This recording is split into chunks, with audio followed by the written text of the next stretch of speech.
लगातार जो है हम लोग कह रहे हैं कि सरकार को आत्मचिंतन और मंथन करने की आवश्यकता है महोदय। लगातार एक ही बात रटा रटा करके एक ही बात कहने से कोई बिहार जो है आगे बढ़ने वाला नहीं है, बिहारियों की तरक्की होने वाली नहीं है। ये केवल झूठ का पुलिंदा ये लोग परोसने का काम करते हैं महोदय। युवा को रोजगार नहीं, बीमारियों का कोई उपचार नहीं, सुरक्षित कोई परिवार नहीं, सरकार की सेहत में सुधार नहीं, सही हाथों में अपना बिहार नहीं। अध्यक्ष महोदय, सम्राट चौधरी जी उप मुख्यमंत्री हैं महोदय।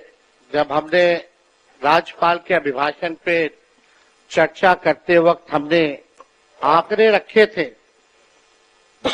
तो उसमें सम्राट चौधरी जी ने राज्यपाल के अभिभाषण पे जब सरकार की तरफ से उत्तर जवाब जब दिया तो हमको नहीं लगता कि इनको हमारी बात और डेटा जो है समझ में आई होगी। अब मुख्यमंत्री जी ने मुरेठा तो निकलवा लिया, फिर भी इनकी दिमाग की बत्ती जली नहीं महोदय। अध्यक्ष महोदय, जिम्मेदारी होने के बाद हमको लगता था कि भाई दिमाग की बत्ती जो है जागेगी, लेकिन फिर भी ये स्थिति है। अब सम्राट चौधरी जी साक्षरता दर की बात कर रहे थे। मैंने 3.2 स्कूल ड्रॉप आउट रेट की बात की थी, जो 1989 में 11.4 था महोदय, और आज बिहार का स्कूल ड्रॉप आउट रेट जो है 41% यानी 41% है। लेकिन यह कुछ और ही बोले जा रहे थे महोदय। इनका जवाब हम लोगों ने देखा। साक्षरता दर में बिहार 1961 में फीसदी था और आज 2025 में भी देश में सबसे कम साक्षरता दर बिहार में ही है महोदय। यानी 1961 से लेकर के 25 में पहले भी जो है फीसदी था और आज भी देश में सबसे कम है महोदय। 1961 में भी बिहार की प्रति व्यक्ति आय देश में सबसे कम थी और आज 2025 में भी सबसे कम है महोदय। इन्होंने अपने उत्तर में अभिभाषण जो राज्यपाल का था उसमें लौंडा नाच का ये जिक्र कर रहे थे महोदय। ये उस समय उसी कैटेगरी में शामिल थे, ताली पीटने में। और लौंडा नाच महोदय वो तो बिहार की समृद्ध सांस्कृतिक विरासत है महोदय। हम सब लोगों के भिखारी ठाकुर हमारे धरोहर है महोदय, उसका ये लोग मखौल उठा रहे थे। भिखारी ठाकुर जी को कौन नहीं जानता? शेक्सपियर और भोजपुरी उनको कहा गया है। ये उनको जो है मखौल उड़ाना विनय बिहारी जी है। जरा पूछिए कि क्या हमारी संस्कृति नहीं है, सभ्यता नहीं है? उसका ये लोग मखौल उड़ाने का काम कर रहे हैं। और इन्होंने क्या बोला महोदय? अब ऐसे उप मुख्यमंत्री जो बाप बेटी के रिश्ते के बारे में असभ्य और तुच्छ तरीके से बोलते हो,